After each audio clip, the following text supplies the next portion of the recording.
and welcome back to another episode of Tales of Agmar. I'm your host and creator, Sinjin, and for this week we are continuing our coverage on the topic of world building. I know this is a break from the usual lore coverage, but I hope it will inspire you guys to create your own original work of fiction and some non-fiction, because this could help with some non-fiction too, for others to enjoy. And then, of course, kind of the reason why we're diving into this right now is since the book is out this week, it's coming out this Thursday, I'll give you guys a little bit of a view into my mind, but also encourage you guys to, take the chance to go write your own story. Anyways, aside from the story coming out this week, please don't forget that it is going to be on Royal Road, Ream, and Wattpad. I'm going to have those linked in the description below. We're going to drop 3 chapters this Thursday, and that's going to be like early Thursday morning my time. And so it'll be like 5 a.m. Mountain Daylight Time. I don't know if anyone else will really be up at that time. But anyways, that's when it's going to drop. And then after that, a new chapter will be live on every platform every week. That doesn't obviously mean we're not going to like round robin and it around or something. It's just each chapter is going to be, or each platform is going to be updated every week with one new chapter every single Thursday. But make sure to follow, comment for more of that to stay up to date. And then also you can follow on those platforms as well. And some of them have email notifications. Other ones just have platform notifications. That way, though, you can stay up to date with the book readings as well. And then finally, we've got the Discord and the Ko-fi also linked in the show notes below. Discord is a free place for you guys to come, hang out with us, ask me questions. Maybe you've got more questions about this world building. Maybe you've got your own comments about world building that you'd like to share with others. The Discord is just a free platform. I get it for free. You should get it for free to just come and chat. And then the Ko-fi is right now, of course, the biggest place to come and sponsor us, because that is where you can drop in actual donations through Ko-fi. All right, well, with that all taken care of, let's talk more about some world building. All right, so last week we talked more of like an intro. This week we're diving more into solidifying that world, getting us going, really building our creative engine for what the story is going to look like and how maybe our characters interact. We'll dive more into that as we keep going across the coming weeks. But for this week, the base idea or big idea is you ask yourself, what are the next steps that I, as a writer/storyteller, and quick interrupt here before we finish this big thought, you guys should all think of yourselves as storytellers and writers, because we're human. We tell stories all the time, right? Even if it's just a simple report at work or at school, you're telling a story. You are putting something down on a page to be read later by somebody else, and you should remember that. So good job. Anyways, right where we left off, what are the next steps that you as a storyteller need to take to give yourself a solid launch point into your world? Obviously, you change all those worlds to my's, and so it would read, what are the next steps that I, as a writer/storyteller, need to take to give myself a solid launch point into my world? Now, before I go diving into all of these little points I have, I would encourage you guys to, again, get a piece of paper, or better yet, have a journal ready and write this at the top of a page. Even if you've been writing for a while, if you've got a few books published, it's a huge thing that helped me, just listing out what I needed to do to launch the next point of Tales of Agmar. And I did this multiple times throughout the book process, and I felt that it really helped me keep the world very cohesive, as well as has helped speed it up and have it not take forever to get out. Now, right, and then of course there's always the classic caveat of everyone's creative process is different. If at the end of this podcast this episode, you feel like this really doesn't work for you, I would highly suggest that you find something that does work for you, that is like this, right? Find some way that you can formulate your thoughts, get them written down on a page, or at least try to remember them if you're more of the remembering type, to where you can come back and you can consult them later, because those things that you write down at the beginning can become some of your biggest plot points later. Now, step 1, as we get into this, right, we're going to review what we already have going on, right? For instance, at the beginning of a chapter, you want to review maybe what the last chapter was, kind of what the last scene was, and then a little bit of where you want to go. So this step is super important when you're going to find yourself doing constantly all the time. Throughout the process of writing book one, I kept going back, remembering what happened before, so that when I wrote this next chapter, it did not feel disconnected from the other chapter. Even if I'm mid chapter, I'm going to go and kind of read back a few paragraphs of what the chapters that I'm in. If I am not in the middle of writing a chapter, right? For instance, maybe I'm starting a new book and it branches off from another book. I should probably go remember how that book ended and see where my next book should be going, should start off of, right? If I need to do a time skip, I need to somehow cover some information, whether that's in the first few chapters or in a prologue, or maybe I just don't cover a few bits of information of why there's a time skip. Right? You need to figure out what's going to work best, what storytelling device is going to achieve your goal for your story. And then, of course, aside another tidbit here, all of this stuff helps you overcome writer's block because it gives you a goal moving forward. So everything we're going to talk about today is kind of a sneak peek into getting over his writer's block. I'm going to go more into detail with that on the very last episode of this series, just because I feel like that's possibly where a high amount of people are going to run into writer's block. But if you're running into it now, this can be a good step to take to see what you could do next. Now, you need to figure out if you prefer, especially like it doesn't matter where you're at in your story, right? Beginning or end. You need to figure out if you prefer planning ahead or finding out where the story goes as you go, right? Are you one of the authors that really likes to experience this the same time as your character? If so, I would claim personally that you're going to be in it for a long haul. You're going to be stuck really just continuously figuring out what's going to happen next. And then in my opinion, this can become a problem if you feel like you really know your character, and we're going to talk more about characters next week and the week after this one. But if you really kind of know your characters already, but you feel like you have to then discover the story as it goes, that can have pluses and minuses, right? It could be good, but if you don't really know what next event you want to tell, but you know how your character would react, then that's going to help you, except for the part where you don't know what next event you're going to tell. However, if you take the time to plan ahead, now, I'm a big proponent of each. I've seen both work for various people. It's totally up to you. But if you're more of the one where it's like, okay, I want to plan it ahead, then plan it all ahead, write it all down. You can do more of a hybrid approach, which is what I kind of do, where I get my beginning and an end, some events in the middle, and then I let other events fill in as I feel would naturally progress through a storyline or through the person's life, like what they're going to do, right? Like what's common events that they're going to be doing that might need a chapter or might need a few portions of a chapter just to make it seem like their life is semi-normal, right? Give them additional activities. If your character is only fighting 100% of the time, that can be really exciting for some. That can tell really good stories. But we also miss seeing a different side of your character where, they act as maybe a stay-at-home dad, or they go and they have a normal job, right? And if you've written that into your character's story, we need to see bits like that.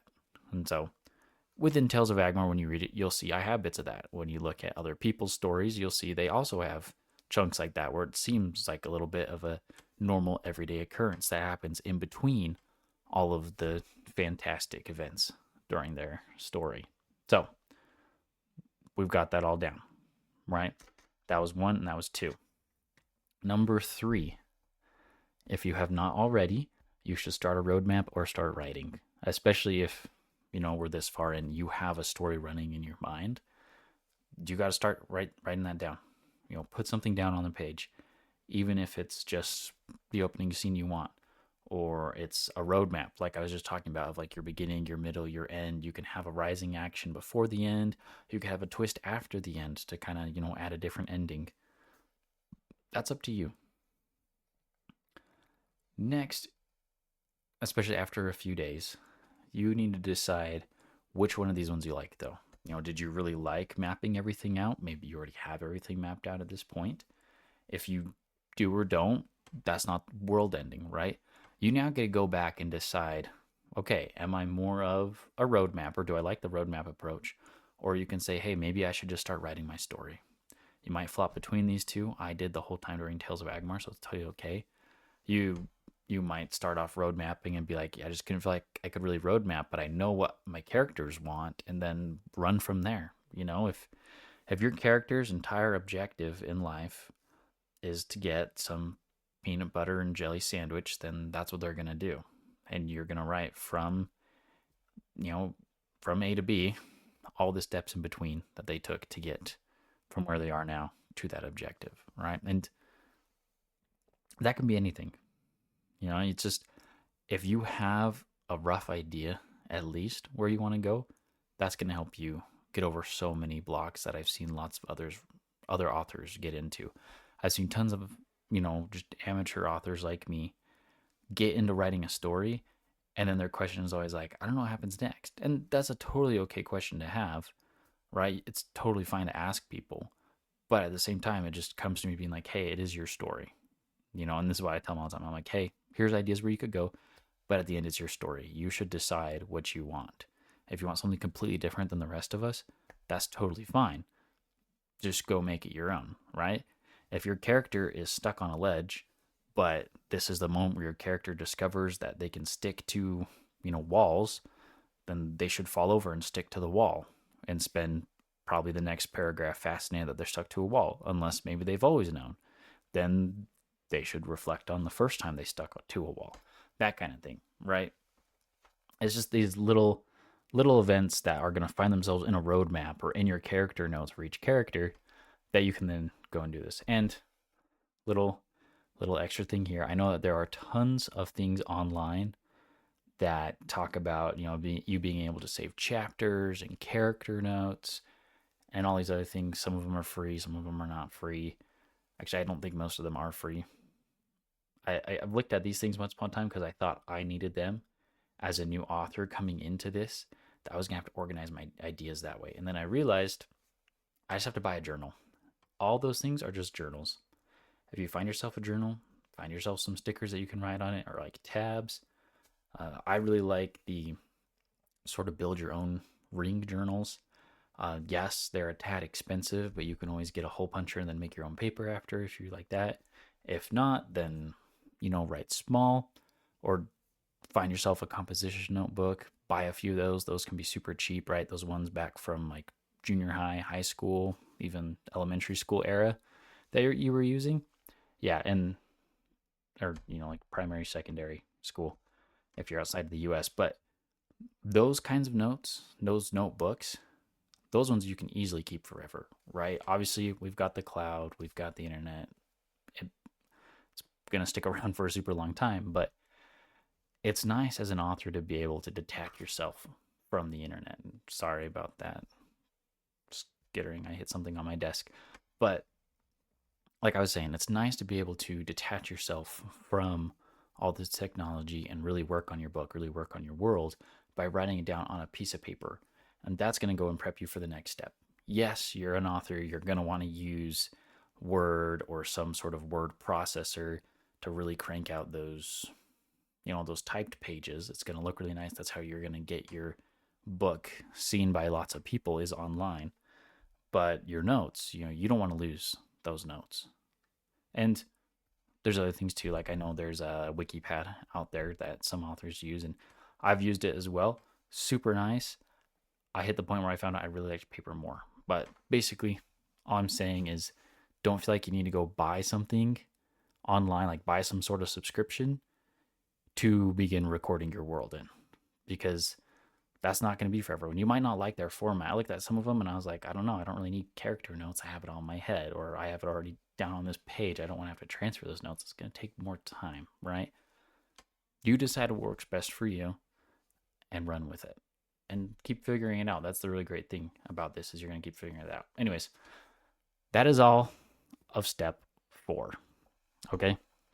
Or excuse me, that was all of step 3. Nope, that was 3 and 4, because then you need to decide what you want. We're going to step 5 now. This is a really big one. I talked about it a bit last week. probably going to rant about it again for a little bit to you guys, but you need to make, staying in your world a daily habit. It needs to be something that you devote time to every day, especially, with the theme of this week's episode being solidifying your world. You should be spending enough time with your world to solidify it. Now, obviously, you shouldn't spend forever on there and lose track of time with everything, but if you lose track of time with it on some days, that can be good. That can give you a really solid world to work with. You just need to be doing that every single day to the best of your abilities, right? But this can also be like 5 minutes a day. If you start with 5 minutes a day, continuously world building your world, whether it's writing on a page, typing on a computer, just road mapping events, throwing some history in there, that's going to be huge for your world. That is really, really big, and I can't emphasize it enough. I just realized that I did mention that we are going to go over characters soon. We're not going to be going over characters too soon because we're following the process that I ran through, and I like to create the world before I create the characters. Yeah. Anyways, enough about me. Here we're coming into number 6, right? Oh, excuse me. One more thing about the making it a daily habit. If you can do it at the same time or have it worded the same way every day to where it really becomes a habit, right? Like brushing your teeth, you always brush your teeth after eating like breakfast or dinner, that kind of person, or like when you wake up or go to bed, depending on what you do. You need to have the same thing for your storytelling. But another caveat here, I would suggest you do it during a time when your brain is very active. Find that time when your brain seems to maybe be a little restless, maybe wants to explore something new, and go write during that time. Go discover what your world's gonna be, because that's your brain, yearning for creativity. I interact with so many people all the time. Some people that think they're not creative people or say, I'm like kind of creative, but only sometimes. You guys are all human. We've been creating our entire lives, and our entire history involves people creating things. You can totally go create something that's yours. All right. And, it doesn't have to be a lot of this stuff, especially this like make it a daily habit thing, can apply to anything. Obviously, instruments, even if it's just typing, even if it's like getting better at school, whatever. If you take the time to devote 5 minutes to it or some amount of time to it every single day, the better it's going to be. Plus, on top of all of this, we're going to double back down onto the storytelling side. You can get this to the point where your brain can storytell for longer, if that makes sense, right? You're going to be able to spend longer crafting your world, spend more time doing chapters. I hit like a really good flow state. I hit a point where I was doing a chapter about every 2 days for Tales of Agmar for a little bit. That was a super exciting time because the story just fit together and kept going that way. And I knew exactly what needed to happen again and again and again, and chunked out tons of the book. You can hit the same spot in your story. Now, coming over to the final one, I have this labeled as goals, goals, goals. Okay? And the reason why is because you need a goal to get yourself going. Even if you think you're not a goal-oriented person, or like I said last week, if you think you're a procrastinator, you need to know that you can totally come in and you can finish something. You can do something by a deadline. Don't let it scare you. Don't stray away from, thinking like, I'm not going to be able to make it because it's a deadline. You're a fantastic, wonderful, beautiful human being. You can totally do this. Don't let that voice in your head stop you. No, that's why these last two ones are making a daily habit and setting yourself a goal. If your goal is 5 minutes a day, you're building the daily habit and you're achieving your goal. If your goal is to have chapter 1 finished by the end of the week, well, conveniently, it's Monday today. You've got Tuesday, Wednesday, Thursday, and Friday. Well, depending on when you're listening to this, and Saturday. You've got some time, give or take a few days, that you can go out and you can start building this chapter.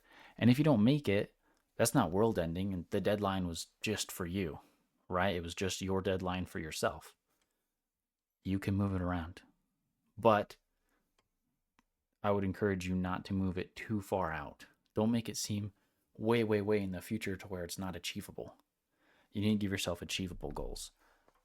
And I could sit here and use acronyms all day, but you guys all know yourselves better than I do, right?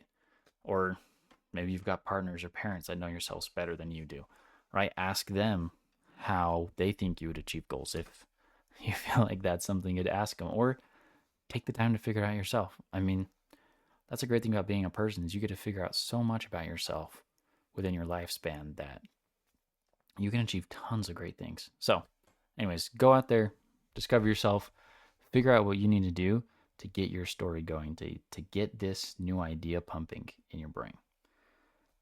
And I'm going to stop ranting there. So thanks for listening to everyone. Hopefully this week felt a little bit more pep talky than just simply, hey, introing. You've probably noticed it feels very much the same as last week. And that's for a very good reason. And that's because when you're writing a book, you're doing the same thing again and again and again, right? It doesn't have to be boring though. If you're doing the same thing again and again and again and it's working, that's good. If you're doing the same thing again and again and again and it's not working, you should change it up. That's the big idea for how you solidify your world. But next week, we will be back here at 5 p.m. Mountain Daylight Time on Monday. Don't forget to also search for the manuscript for Tales of Agmar. Tales of Agmar Gambit, Book 1 on Royal Road, Ream, or Wattpad. Next week, we are actually going to be covering, let me check my notes, creating stories in your world. Right, we're going to dive into a little bit more story elements, how I do it a little bit differently than the standard or beginning, middle, rising, action, end, twist thing, which I continuously mention, I know, but that is like a big model people use. I do things a little bit different. I do them based off more vibes, for lack of a better term right now. You'll find out more next week. Anyways, till then, this has been Sinjin with Tales of Agmar, and wherever you are, be a good one.